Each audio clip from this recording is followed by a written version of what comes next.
Kita tendencija, kuri taip nerimo prideda, yra tai, kad žmonės iš Baltarusijos, iš Ukrainos dabar vis labiau keičia žmonės iš trečio pasaulio.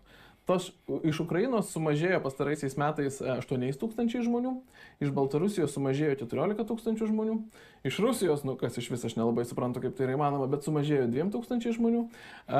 Tuo tarpu, kur auga Uzbekistanas, auga Indija, auga Pakistanas, auga Filipinai. Čia toks dažnas, kad krikščionys, todėl jie puikus. Gerai, bet... Nu, ten yra niuansų, žinai, kaip ir Latino Amerikoje, taip ir Filipinuose yra krikščionys, bet jie tokie...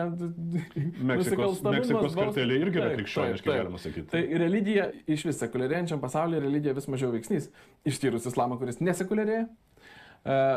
Tai vien to, kad krikščioniška šalis, aš nesakyčiau, kad tai išsprendžia integracijos problemas, bet šiuo metu politika yra tokia, kad atseit Filipinai yra labai gerai ir mes labai juos kviečiam. Ir paskutinė naujausia tendencija, kuri mane labai taip žavi, yra Zimbabvė.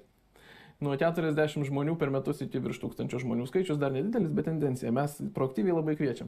Aš nežinau, mes kviečiam jūs iš Zimbabvės? Taip, tai yra įdomus dalykas. Visos tos kilmės šalis, iš kurių prasideda aktyvi migracija į Lietuvą, taip nenutinka atsitiktinai. Kai 22 metais Šimonytės vyriausybė padarė tą reformą, kuri liberalizavo migracijos taisyklės, tos reformos turbūt pagrindinė dalis buvo, kad Lietuva įsteigė vadinamosius išorės paslaugų centrus.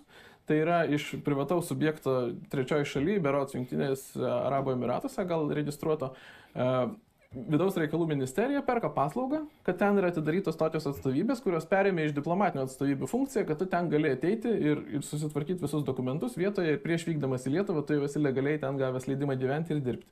Kaip įdarbinimo agentūros. Ir tu ne tik ten tvarkaisi dokumentus, bet jos ir proaktyviai reklamuoja, kad štai yra tokia Lietuva, kuriai trūksta darbo jėgos ir jūs galite ten važiuoti ir dirbti. Ir tikrai neatsitiktinis sutapimas, kad iš tų šalių, kur mes atidarėm, 34 buvo tie centrai, po to kelis, kurie buvo neefektyvūs, nieko neužverbavo. Kelis uždarė, bet po to atidarė, tarkim, Zimbabvė ir atsirado srautas. Tai ten, kur mes atsidarom, ten tas srautas ir atsiranda.